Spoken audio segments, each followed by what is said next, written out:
cintai, jamaah yang saya cintai, mudah-mudahan sebagaimana Allah Subhanahu wa Ta'ala mengumpulkan kita dalam masjid yang penuh berkah ini, mudah-mudahan insyaallah kita sama-sama dikumpulkan oleh Allah Subhanahu wa Ta'ala di surga Allah Subhanahu wa Ta'ala di derajat yang paling tinggi. Amin ya rabbal alamin. Alhamdulillah wa syukurillah, ketika seseorang bertemu dengan jamaah yang salih dan salihah, benar-benar hati ini merasa sangat bahagia. Apalagi saat kita berkumpul karena Allah Subhanahu wa Ta'ala. Banyak di antara ibu-ibu meninggalkan rumahnya, meninggalkan kesibukannya. Banyak dari bapak-bapak meninggalkan banyak kegiatannya. Karena apa? Mengorbankan waktunya, kegiatannya supaya mendekatkan diri kepada Allah Subhanahu wa Ta'ala. Allah Subhanahu wa Ta'ala sekarang melihat kita, tahu kondisi kita seperti apa yang kita korbankan, apa yang kita tinggalkan supaya kita bersama-sama mendekatkan diri kepada Allah Subhanahu wa Ta'ala dan insya Allah menjadi ahlul Quran. Suatu hari, ibu-ibu, bapak-bapak yang dimuliakan Allah Subhanahu wa Ta'ala, adik-adik, suatu hari Rasulullah sallallahu alaihi wasallam bertanya kepada para sahabat. Nah, sekarang saya akan tanya pertanyaan Rasulullah ini, adik-adik fokus. Kalau bisa jawab, ada hadiah. Ya, hadiah buat yang bisa jawab. Kata Rasulullah sallallahu alaihi wasallam, "Atadruna man ahlullah?" Jawab. Atadruna man ahlullah.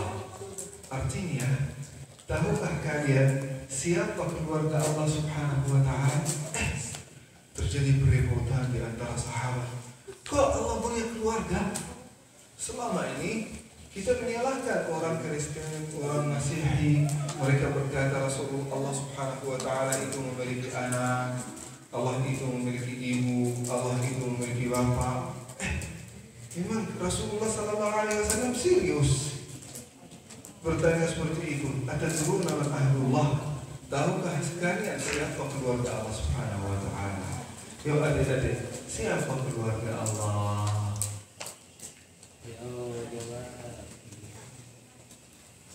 Nah, nanti bagian fokus nanti ada hadiah ya. Bagi buat yang tidak fokus nanti ada punishment ya. Kata Rasulullah sallallahu alaihi wasallam, siapa keluarga Allah? Keluarga Allah itu termasuk jabatan yang sangat tinggi kan? Sangat tinggi. Kalau kita berkata keluarga Bapak Wali Kota, sangat mulia kan? Apalagi kalau keluarga Bapak Gubernur, mulia kan? Apalagi kalau keluarga Bapak Jokowi. Suatu jabatan yang sangat tinggi. Keluarga orang mulia. Nah, coba bayangkan hadirin yang dimuliakan Allah Subhanahu wa Ta'ala. Kalau keluarga Bapak Jokowi pasti akan diberi kekayaan, diberi perlindungan.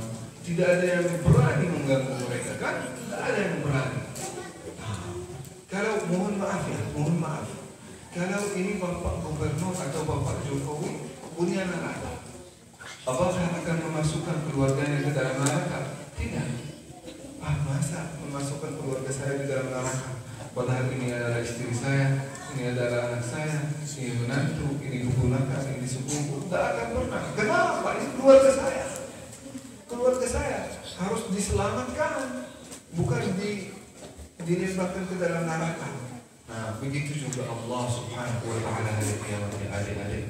Adik-adik mau masuk neraka enggak? Nah, makanya fokus supaya tidak masuk neraka kan? Nah, kata Rasulullah sallallahu alaihi wasallam, siapa keluarga Allah? Para sahabat semuanya mau menjadi keluarga Allah.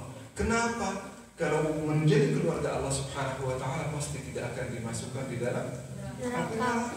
Karena sudah keluarga Allah. Masa Allah Subhanahu wa Ta'ala memasukkan keluarganya ke dalam neraka? Nah, sekarang kita balik ke pertanyaan yang tadi. Siapa keluarga Allah? Mau menjadi keluarga Allah enggak? Kalau menjadi keluarga Allah pasti dapat surga Allah Subhanahu wa Ta'ala. Pasti selamat dari neraka. Siapa keluarga Allah? Kata Rasulullah sallallahu alaihi wasallam, Ahlul Quran hum ahlullahi wa khassatuh. Keluarga Al-Quran adalah keluarga Allah. Keluarga Al-Quran adalah keluarga Allah.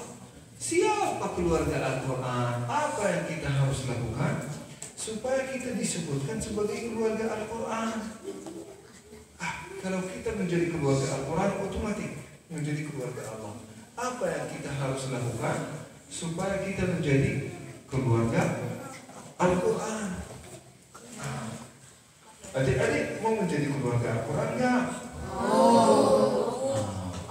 Kalau mau, yuk kita bersama-sama memperhatikan 3 perkara ini. Kalau kita melakukannya, insya Allah kita menjadi keluarga Al-Quran, dan pasti kita menjadi keluarga Allah Subhanahu wa Ta'ala, dan pasti kita dapat surga hari kiamat dan diselamatkan dari neraka. Yang pertama kata Allah Subhanahu wa Ta'ala, Iqra. Hafal nggak? Iqra apa? Enggak, Iqra. Iqra Bismi rabbikal ladzi khalaq. Hafal? Surah apa itu, adik? Al-Falaq. Al-Alaq. Betul, berarti fokus. Alhamdulillah. Iqra bismi rabbikal ladzi khalaq itu adalah perintah pertama yang diturunkan dari Allah Subhanahu wa Ta'ala kepada kita. Perintah pertama ini. Itu sebelum adanya salat, sebelum adanya zakat, sebelum adanya puasa Ramadan, dimulai dengan Iqra. Belum ada berita untuk salat, belum ada berita untuk zakat, belum. Yang pertama Iqra, baca. Kenapa tidak dimulai dengan salat? Karena kalau kita sudah baca, kita akan belajar. Kalau kita belajar, kita akan belajar cara kita melakukan salat, cara kita membayar zakat, cara kita mendekatkan diri kepada Allah Subhanahu wa Ta'ala melalui puasa, haji, umrah, arkanul Islam, arkanul iman. Asal kita baca, semuanya gampang. Kalau baca beres, yang lain insya Allah gampang. Iqra bismi rabbikal ladzi khalaq. Bacalah. Sudah bisa baca adik-adik? Bisa. Ini huruf apa?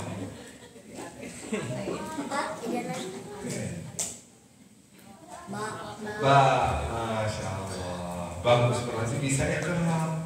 Kalau bisa Iqra, berarti insya Allah sudah langkah pertama untuk menjadi keluarga Allah Subhanahu wa Ta'ala sudah beres. Alhamdulillah. Iqra. Tapi Iqra gimana Iqra? Kita hanya menggerakkan bibir dan lidah. Iqra. Bismillahirrahmanirrahim. Amin. Allahu Akbar. Allahu Akbar. Assalamualaikum warahmatullahi wabarakatuh. Cukup itu enggak? Tidak. Saya masih ingat ketika baru datang ke Indonesia, itu hampir kurang lebih 7 tahun yang lalu. Hampir 6 tahun sampai 7 tahun. Itu baru saya tiba di Indonesia, di Jakarta langsung ke Bandung. Dan itu termasuk salat pertama yang saya lakukan di tanah air di Indonesia, itu di Bandung. Tapi saya tidak ingat di masjid mana. Kenapa? Karena baru saya datang ke Bandung saat itu, keluar dari jalan tol, nggak tahu entah itu dari Pasteur, dari Pasir Kaliki, dari Muhammad Taha, nggak tahu. Yang penting keluar dari jalan tol. Baru keluar dari jalan tol, saya dengar azan salat Isya. Salat Isya di bulan Ramadan. Saya bilang, supir, tolong saya mau salat Isya dulu. Sekalian mau salat tarawih. Salat tarawih. Masuk di dalam masjid itu, masjidnya besar, halamannya sangat besar masjidnya. Itu salat pertama dan kayaknya mungkin salat terakhir sampai sekarang. Tidak salat di sana dan tidak mau salat di sana. Kenapa? Ini ceritanya. Masuk salat itu, salat Isya bagus. Bacaan imam juga bagus. Bacaannya masuk hati. Alhamdulillah. Selesai salat Isya, Masya Allah saya lihat di belakang saya, jemaah itu sudah penuh masjidnya. halaman masjid juga sudah penuh. Saya Masya Allah merasa bahagia. Ini Masya Allah jemaah di Indonesia ini sangat suka salat tarawih. Tidak ada yang pernah ketinggalan salat tarawih. Rupanya mulai salat tarawih di sana di masjid itu, salat tarawih itu 23 rakaat. Bagus kan? Bagus 23 rakaat. Tapi 23 rakaat itu semuanya dilakukan dalam waktu kurang lebih 10 menit. Selesai semua. 23 rakaat. 10 menit sudah selesai. Bisa jadi di bawah 10 menit. Gimana cara melakukannya? Benar. Ini saya tidak basa-basi. Itu yang terjadi. Itu salat pertama di dalam kehidupan saya secepat itu. Masuk di dalam salat itu, Allahu Akbar, takbiratul ihram bagus. Setelah itu doa istiftah bagus. Setelah itu bismillahirrahmanirrahim lumayan. Selesai bismillahirrahmanirrahim, mulai motornya mulai berjalan. Alhamdulillahirrahmanirrahim. Semua jemaah amin. Jemaah belum tahu apa yang baru dibacakan. Itu bacaannya dalam bahasa Arab. Al-Quran itu dalam bahasa Arab. Saya sendiri orang Arab, saya sendiri tidak ingin fokus, tidak bisa mengerti apa yang disampaikan oleh imam. Luar biasa, saking cepat dan juga saking menyambung ayat, luar biasa. Itu satu nafas, sudah selesai surat Al-Fatihah. Satu nafas, sudah selesai surat Al-Fatihah. Setelah itu qul huwallahu ahad atau qul a'udzu birabbin nas, karena saya tidak mengerti apapun suratnya. Selesai Allahu Akbar, rukuk belum saya baca subhana rabbil a'la, sudah sami'allahu liman hamidah. Belum selesai tasbih Pak Imam, belum selesai. Mau sami'allahu liman hamidah, mau rabbana walakal hamd, beliau sudah sujud, mau bangun dari sujudnya. Saya sendiri belum mulai sujud. Masya Allah.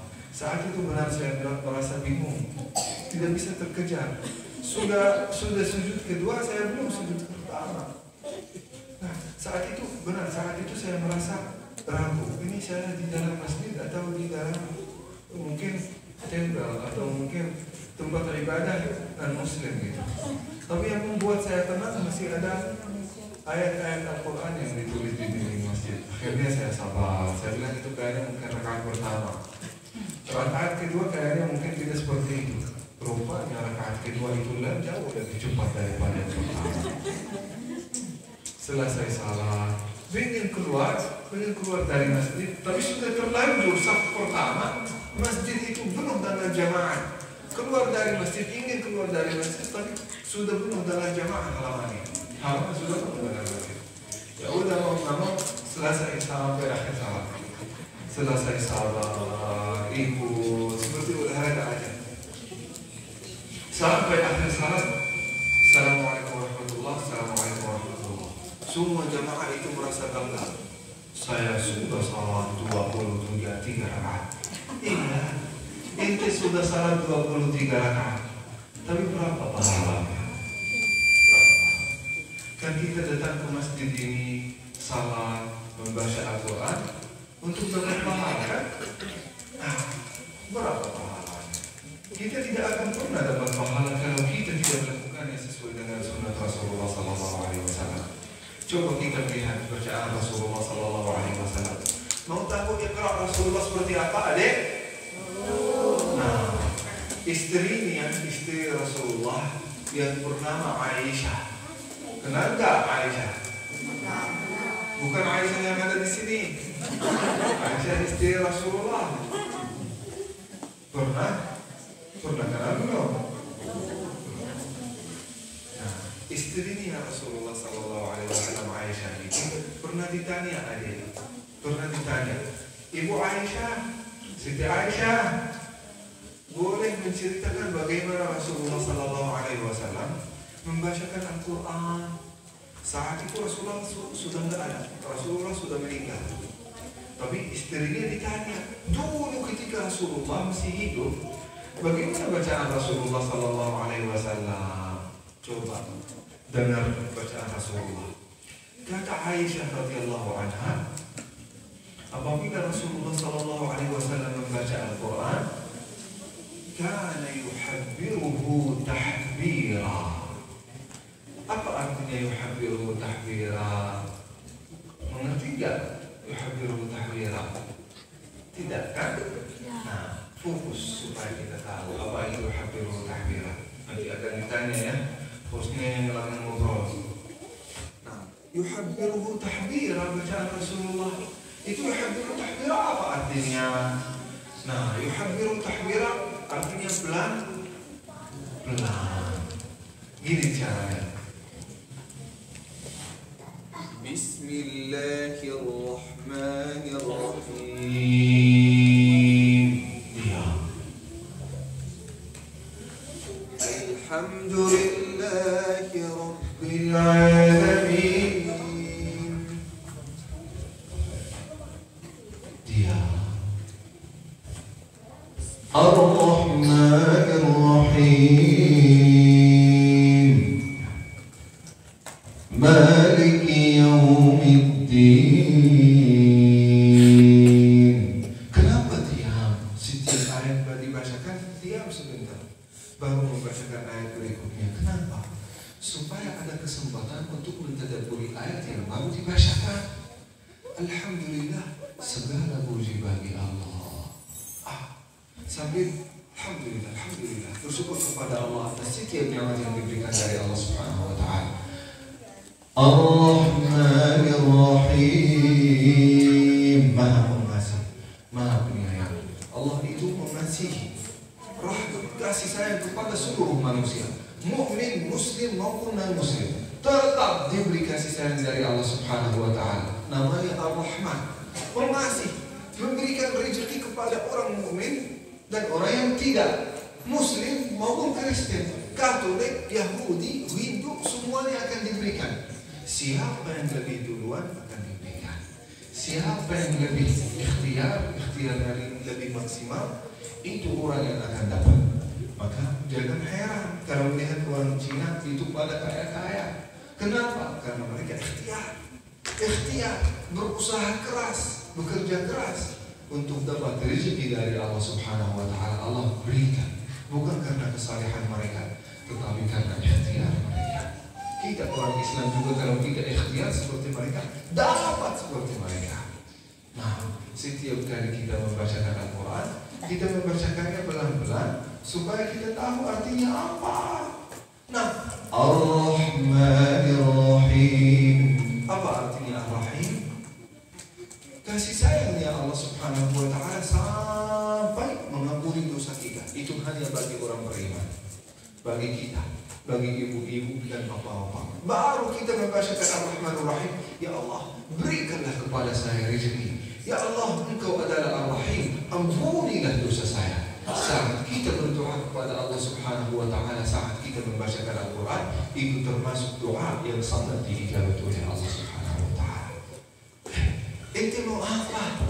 Ente mau sepeda? Minta dari Allah Subhanahu wa taala. Ente mau rezeki? Minta dari Allah Subhanahu wa taala. Mau kerja? Minta dari Allah Subhanahu wa taala. Mau anak yang saleh? Minta dari Allah Subhanahu wa taala. Sambil kita membacakan Al-Quran, termasuk doa yang tidak akan pernah ditolak oleh Allah Subhanahu wa taala. Sambil kita khusyuk, sambil kita tadabbur, sambil kita meneteskan air mata, itulah bacaan Al-Quran yang benar. Saat kita membacakan Al-Quran, maka kita harus muhabbiruhu tahbira, membacakan Al-Quran secara pelan. Sejak hari ini adik-adik tidak akan membacakan Al-Quran cepat-cepat ya. Ya, pelan-pelan. Insya Allah guru kita semua ini imam masjid, beliau sabar insya Allah dengan setoran kita dan bacaan Al-Quran kita. Jadi yang pertama dibacakan Iqra, pelan. Bagaimana cara kita membacakannya? Kata Allah Subhanahu wa taala di dalam surat Al-Muzammil, أوزد عليه ورتل القرآن ترتيلا. Apa artinya rattilil Qur'ana tartila? Rattilil Qur'ana tartila artinya membacakan Al-Quran dengan tajwid, panjang. As-sama was-samaa'i wat-tariq. Harus panjang, tidak boleh. Was-samaa'i wat-tariq, tidak boleh. Harus panjang. Itu tajwid. Nah, kalau kita lihat min syarril waswas, boleh kita membacakannya min syarri? Tidak boleh, karena di sini ikhfa tajwid. Harus min syarri. Ra juga di sini tidak boleh min syarri, harus min syarri. Tipis. Itu namanya tajwid. Kita mempelajarinya lewat siapa? Lewat imam masjid, lewat guru ngaji, lewat ustaz yang insya Allah akan bersedia untuk mengajarkan Al-Quran kepada kita. Kita masih anak-anak, bagus. Kita sudah jadi ibu, bapak, dewasa, insya Allah itu semuanya ada pahalanya dari Allah Subhanahu wa Ta'ala saat kita mengorbankan bagian dari waktu kita untuk belajar Al-Quran dan guru ngaji. Ini termasuk investasi terbaik dalam kehidupan kita. Dan apa-apa, jangan merasa pelit atau keberatan untuk bayar 50.000 untuk guru ngaji, 20.000, 10.000 untuk guru ngaji. Insya Allah itu menjadi investasi terbaik di akhirat. Guru ngaji juga tidak akan pernah menolak. Kalau kita bilang guru, ustaz, kiai, saya tidak punya duit, tidak punya uang, tetapi setahu saya punya semangat yang sangat tinggi untuk mempelajari Al-Quran. Boleh nggak belajar sama engkau? Pasti Ustaz mau. Mau Ustaz kan? Ini Ustaz sudah bersedia. Yuk kita belajar sama beliau. Insya Allah kalau ada rezeki berikan. Kalau tidak ada beliau terima insya Allah. Yang penting kita menyebarkan ilmu Al-Quran kepada siapapun yang ingin mempelajarinya. Ilmu tajwid itu harus kita mempelajarinya. At least kurang-kurang kita belajar ilmu tajwid supaya kita membacakan Al-Quran secara benar saat kita salat. Saat kita salat, masa selama ini sudah puluhan tahun, belasan tahun kita salat secara salah? Alhamdulillahi Rabbil Alamin. Banyak yang sampai saat ini sudah puluhan tahun salat membacakannya Alhamdulillah. Salah besar, bahkan salah fatal. Apa artinya Alhamdulillah? Ibu-ibu, apa artinya Alhamdulillah? Segala puji bagi Allah. Adik, apa artinya Alhamdulillah? Coba ada yang di sana. Apa artinya Alhamdulillah? Segala puji dari Allah. Masya Allah, hafal kan? Tetapi selama ini banyak di antara kita masih membacakannya Alhamdulillah. Bukan alhamdu dengan hak, dibacakan dengan hak. Alhamdulillah artinya segala kerusakan bagi Allah. Astagfirullah. Astagfirullah. Astagfirullah. Kenapa kita membacakan seperti itu? Karena kita belum belajar sama guru ngaji. Belum belajar bedaan antara hak kecil dan hak besar. Belum. Kalau kita belajar itu, kita tidak akan pernah melakukan kesalahan. Alhamdu, bukan alham. Alhamdu, segala puji bagi Allah. Kita sedang memuji Allah Subhanahu wa Ta'ala, bukan mencela. Iya, Allah tahu apa yang isi hati kita. Allah tahu. Tetapi tidak ingat setiap kali salat kita membacakannya seperti itu. Tidak ingat kan? Nah, jadi hadirin yang dimuliakan Allah Subhanahu wa Ta'ala, kita membacakan Al-Quran bukan hanya menggerakkan bibir dan lidah, tetapi kita membacakannya secara benar. Benar itu apa artinya? Rattilil Quran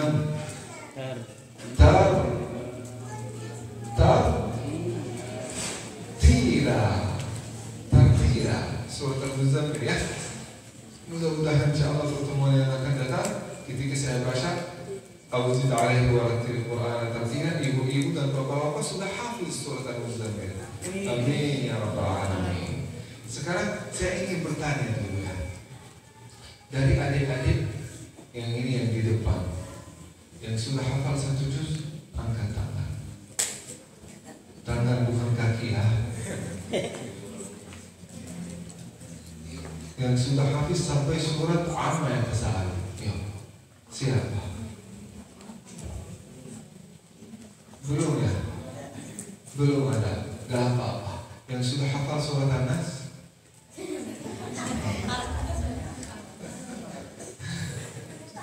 Masya Allah. Dari ibu-ibu siapa yang sudah hafal 1 juz? Angkat tangan. Walaupun dari ibu-ibu boleh.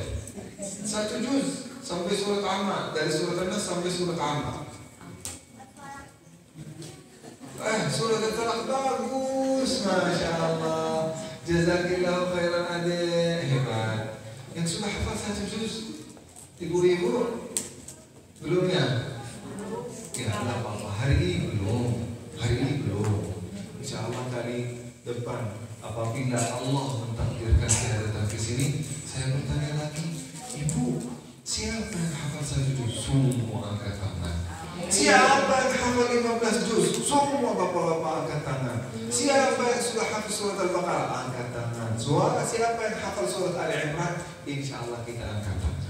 Amin ya Rabbal Alamin. Jadi yang pertama supaya kita masuk keluarga Allah Subhanahu wa Ta'ala, kita membacakan Al-Quran secara benar. Rattilil Quran tartila. Di mana kita belajar Al-Quran secara benar? Dengan guru ngaji kita. Kita punya imam yang hebat, bacaan Al-Quran yang hebat. Yuk kita memanfaatkan ilmu beliau insya Allah. Beliau sudah bersedia di depan kita semua, bersedia untuk mengajarkan kita. Ya Ustaz ya, seminggu sekali bertemu sama ibu-ibu dan bapak-bapak, insya Allah mereka siap.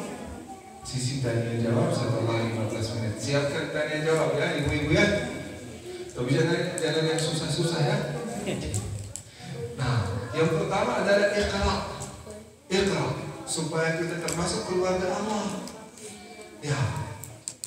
Yang kedua setelah Iqra, yang kedua adalah tilawatul Quran. Musabaqah tilawatul Quran, MTQ. Apa artinya tilawatul Quran dalam bahasa Arab? Tilawatul Quran artinya yatlu. Apa artinya yatlu? Kejar. Kalau ada seorang pergi kejar dia, yatlu. Itu artinya yatlu. Follow dalam bahasa Inggris. Tahu follow kan? Bahasa Inggris. Follow, follower. Nah, jadi mengikuti kan? Mengikuti. Ah, itu namanya tilawah hadirin, tilawah. Tilawatul Quran, gimana kita follow Al-Quran? Nyambung. Kita baru membacakan Al-Quran, diikuti dengan pemahaman Al-Quran. Kita membacakan Al-Quran, diikuti dengan pemahaman Al-Quran. Jadi reading akan di-follow oleh understanding. Kan? Paham adik? Apa artinya reading? Baca bagus, ini bisa bahasa Inggris. Masya Allah. Siapa namanya adik? Siapa namanya? Tidak tahu?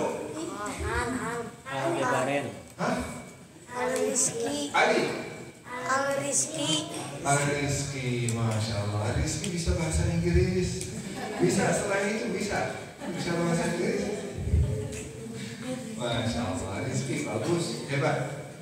Nah, jadi yang pertama sebagaimana kita belajar Iqra. Setelah itu kita tilawah. Tilawah itu artinya kita understanding, mengerti apa yang kita bacakan. Ustaz, saya belum pernah belajar bahasa Arab.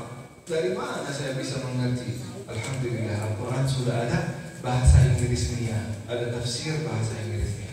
Jadi adik saya Rizki kalau baca tafsir Al-Quran dalam bahasa Inggris bisa enggak? Bisa. Nah, Ustaz belum bisa bahasa Inggris, ada tafsir Al-Quran dalam bahasa Indonesia. Belum bisa bahasa Indonesia, ada tafsir Al-Quran dalam bahasa Sunda. Jadi tidak ada alasan bagi kita untuk tidak mengerti isi Al-Quran. Setiap kali kita membacakan satu ayat, kita membacakan terjemahnya, kita membacakan tafsirnya, supaya setiap kali kita membacakan Al-Quran ada dampak baik, ada dampak positif di dalam diri kita. Kita membacakan satu ayat mengangkat derajat kita, membacakan satu ayat mengangkat akhlak kita, membacakan satu ayat mendekatkan diri kepada Allah Subhanahu wa Ta'ala. Bukan membacakan satu ayat merasa lebih jauh dari semakin rajin melakukan maksiat, semakin rajin menjauhkan diri dari masjid. Jangan. Kita membacakan Al-Quran, terluang hati kita, termotivasi diri kita supaya kita mendekatkan diri kepada Allah Subhanahu wa Ta'ala. Membacakan Al-Quran, mengerti isinya. Kata Al-Quran, kata Allah Subhanahu wa Ta'ala di dalam Al-Quran, fawailul lil musallin alladzina hum an salatihim sahun. Wail, tempat di dalam neraka. Celakalah orang yang siapa? Orang yang menunda-nunda salat. Semenjak kita membacakan ayat Al-Quran ini, kita berkata, ya Allah, ini tempat di neraka bagi orang yang menunda-nunda salat. Semenjak hari ini, insya Allah saya tidak akan pernah menunda salat. Luar biasa. Ya ayyuhalladzina amanu ittaqullaha wa kunu ma'as-shadiqin. Bertakwalah kepada Allah, takut dari Allah Subhanahu wa Ta'ala, dan jangan berbohong, jangan berdusta. Jadi orang yang jujur, ma'as-shadiqin, ma'as-shadiqin. Semenjak kita membacakan ayat ini, kita tidak akan pernah bohong, tidak akan pernah bohong. Jadi adik-adik yang ingin diselamatkan dari api neraka, ingin menjadi keluarga Allah Subhanahu wa Ta'ala, yang kedua, mengerti Al-Quran. Nah, kita sudah mengerti Al-Quran. Setelah itu apa Pak Ustaz? Setelah itu apa? Nah, kata Rasulullah SAW, yang berikutnya adalah mengamalkan Al-Quran. Baru kita membacakan tentang salat, rajin melakukan salat. Baru kita membacakan ayat tentang birrul walidain, kita tidak pernah menyakiti perasaan orang tua kita. Baru kita membacakan ayat tentang akhlak yang baik, kita selalu memperbaiki akhlak dan perilaku kita secara santun, sopan, atau mungkin asuh kan? Nah, itu ada di dalam Al-Quran, akhlak yang baik, akhlakul karimah. Wa innaka la'ala